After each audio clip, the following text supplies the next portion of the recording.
Por isso que eu estou falando, nós temos que ter confiança no Brasil. Porque esse ano nós estamos com o freio de mão puxado. Nós estamos freando, combatendo a inflação. Aí você vai para os Estados Unidos. Recessão. Nós já paramos. Nossa inflação já está descendo, nós já paramos de subir o juros. Aí o ano que vem, o que vai acontecer? Eu tenho um ponto aqui que eu queria conversar contigo, porque é sobre a autonomia do Banco Central. Eu conversei já com outras pessoas que são duas formas de enxergar como o Banco Central funciona, que é com a interferência política lá do presidente e tudo mais, e o jeito que está acontecendo agora, nesse momento, que é uma independência do Banco Central. Cara, na tua opinião, por que o Banco Central funciona melhor assim? Eu sei que que a influência política de pessoas mal intencionadas pode ser um desastre mesmo, mas o interesse privado não pode ser desastroso também? Olha, quando você fala Banco Central independente, não tem nada a ver com interesse privado. Não? Não, absolutamente nada. Tem a ver com a despolitização da moeda. Ou seja, o que é um Banco Central independente? Ele é independente para cumprir a meta. Ele não é independente para fazer o que quiser, para ir passear na floresta com os banqueiros privados. Ele não é independente para isso. Ele é independente das pressões políticas. Passear na floresta é foda. Estão levando para passear na floresta. Então, o Banco Central independente, na verdade, é o seguinte, ele tem uma meta. E ele precisa de independência para cumprir essa meta. O compromisso dele é com a estabilidade de poder de compra da moeda. O compromisso dele é preservar o valor dos salários, preservar o valor das aposentadorias, preservar o valor da poupança.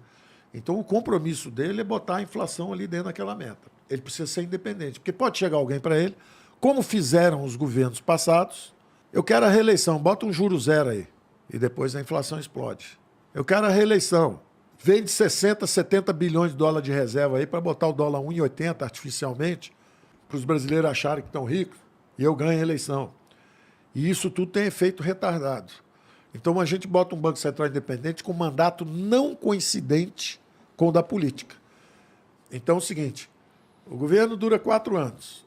Na metade de um governo troca o Banco Central. Então ele é obrigado a fazer 2 anos do governo e 2 do outro. Então se ele resolver fazer alguma gracinha aqui, ele mesmo vai colher ali na frente a brincadeira que ele fez. Interessante. E ele é responsável perante a população brasileira. Então, a independência é no sentido de despolitização da moeda. Despolitização. Tiramos a política do jogo. Vai fazer o seu trabalho. Independente de quem está no governo ou quem não está. Só um governo com muito compromisso institucional, com aperfeiçoamento institucional, teria coragem de fazer isso. Ninguém fez. Ninguém teve coragem. Todo mundo preferiu ficar mexendo na manivelazinha para ver se tem uma vantagem na eleição. O nosso presidente teve a coragem de dizer, siga em frente. Então, várias demonstrações de compromisso com o aperfeiçoamento institucional. O teto, quando a gente abriu, foi para poder transferir dinheiro para recursos, para estados e municípios, ou seja, não violava o espírito do teto. Quando a gente abriu, foi para salvar uma população ameaçada por uma tremenda crise humanitária e sanitária. Não houve nenhum espírito, tanto que a disciplina fiscal existiu. Nós estamos acabando o governo com a mesma dívida com que a gente começou. O mandato termina igual. E se a gente seguir, segue tudo igual. Então, essa fé no Brasil. E o mundo está muito acima, tá certo? O mundo está entrando, essa é a má notícia. Já falei que o Brasil é o seguinte, confie no Brasil, o Brasil é um porto seguro. É um porto seguro. A América Latina está desmanchando em volta do Brasil. Desmanchando. Olhem o que está acontecendo. Olhem os fatos no Chile. Curiosamente, sumiram dos jornais as notícias da Venezuela, né? Vocês têm visto alguma coisa? Interessante, né? Sumiu, né? Por que será? Será que é porque tem alguma ditadura lá e eles não conseguem nem chegar lá? Ou será que é porque eles não querem dar a notícia lá porque eles também são de esquerda aqui? Por que será que sumiram as notícias? O que está acontecendo no Chile? O que está acontecendo no Peru e na Bolívia? Está desmanchando a América Latina. Está desmanchando. E nós estamos firmes, nós estamos levantando. Nós estamos subindo. Aí você vai para os Estados Unidos. Recessão. Diziam que ia crescer. Recessão. PIB caindo, primeiro semestre. E os juros nem começaram a subir ainda vão subir mais, bem mais. Nós já paramos. Nossa inflação já está descendo, nós já paramos de subir os juros. Aí o ano que vem, o que vai acontecer? O juro começa a descer. Por isso que eu estou falando, nós temos que ter confiança no Brasil. Porque esse ano nós estamos com o freio de mão puxado. Nós estamos freando, combatendo a inflação. Juro lá em cima. Vento contra. O vento contra. O ano que vem, como a inflação já desceu e o Banco Central já parou de subir os juros, o ano que vem a inflação descendo, ele vai baixar os juros. Vento a favor, empurrando. Então, nós asseguramos o consumo de massa. 20 milhões de famílias, quase 21 milhões de famílias, recebendo R$600 por mês. Então, o consumo de massa, base de pirâmide está andando. Aí vem os invisíveis, os informais. São 8,8 com 7,3.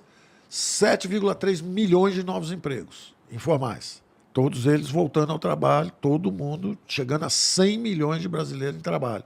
Formais mais informais, todo mundo junto. Investimentos, 900 bilhões já contratados e agora a reconfiguração da cadeia produtiva global com a reindustrialização do Brasil. Então já tem esses 900 bilhões, são quase 90 bilhões por ano, mais o que vem agora para energia e para alimentação, mais os acordos internacionais. Agora a União Europeia quer botar a gente para dentro do clube, porque eles vão precisar de alimento e energia nosso. Então, um mundo turbulento, uma América Latina desmanchando e o Brasil altivo, com desempenho e fazendo o seu trabalho. Esses são os fatos econômicos. Essa é a realidade. O resto é política, é barulho, é confusão. A gente com o freio de mão puxado, nossa taxa de juros está em que, 14%? 13,75. Qual que tu considera que é uma taxa... Aí é que está. Banco Central independente, ministro da Fazenda fala, não sou eu que mando, eu só posso olhar e falar, às vezes eu faço assim, né? E às vezes eu faço assim também. Porque o cara dirige bem. Entendi. E pô, essa taxa de juros, ela afeta na nossa dívida, não é? Afeta, dói muito, custa caro. Custa muito caro, ruim, cara. É muito ruim. Mas o que nós temos que fazer? Qual é a nossa parte?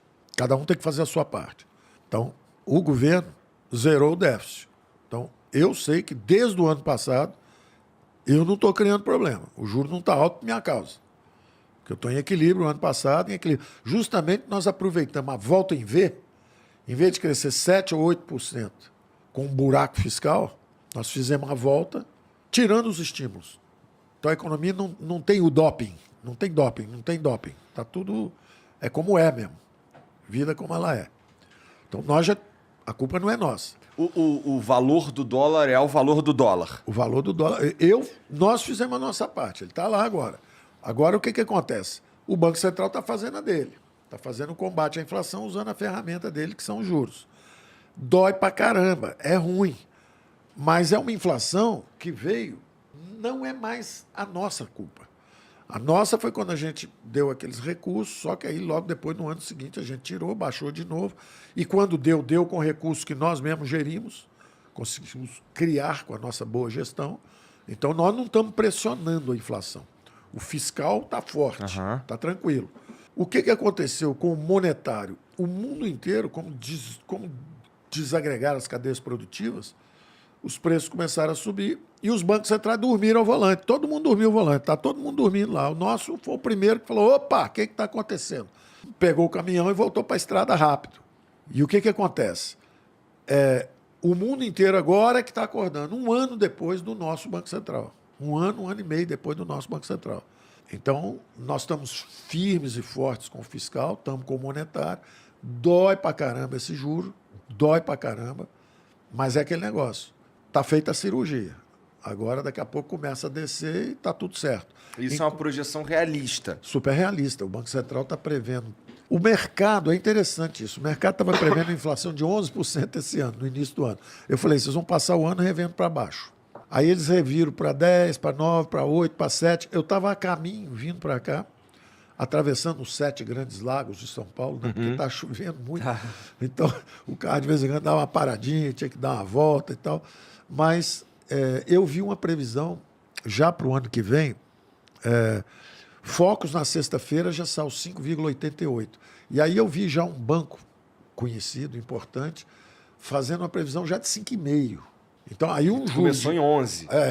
Começou em 11. Pô, quando o cara começa a prever inflação de 5,5 este ano e 4 o ano que vem, aí o juro de 13,75 já começa a falar, opa, aqui é para baixo, já tem que começar. E importante só para contribuir com os efeitos que são esperados na economia como um todo, quando as empresas elas têm uma visibilidade que 11% vai ser inflação, eu já faço o meu orçamento de 2023 planejando um aumento de preço de 10% mais ou menos para manter a inflação. Isso mesmo. Então é importante ter esse equilíbrio em relação à expectativa, porque senão as empresas acabam gerando um efeito reverso. Sim, perfeitamente. Nós somos átomos que raciocinam, é aquele negócio. Se todos nós achamos que vai ser 12, todo mundo começa a remarcar 12, daí a nossa angústia com as pessoas que, em vez de observar o que está acontecendo, ficavam chutando números desastrosos. Inflação vai ser 15, populismo fiscal, total desequilíbrio fiscal, e tudo mentira, porque quando você olhava os números, não.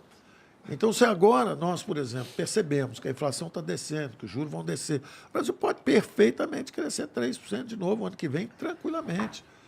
E nós estamos numa boa posição. Nós estamos no caminho da prosperidade. Nós estamos no caminho certo. Falta sempre muita coisa. Investimento em educação, em massa, em tecnologia. O governo tem que recuperar sua capacidade de investimento também. Não é só porque vem o setor privado, nós vamos abrir mão do governo. É aquilo que eu te falei. Só que o governo, em vez de ter capital financeiro, para que o BNDES precisa ter uma opção de ações de empresas do setor privado, 100 bilhões de ações privadas? Vende esse troço e transforma isso em capital produtivo.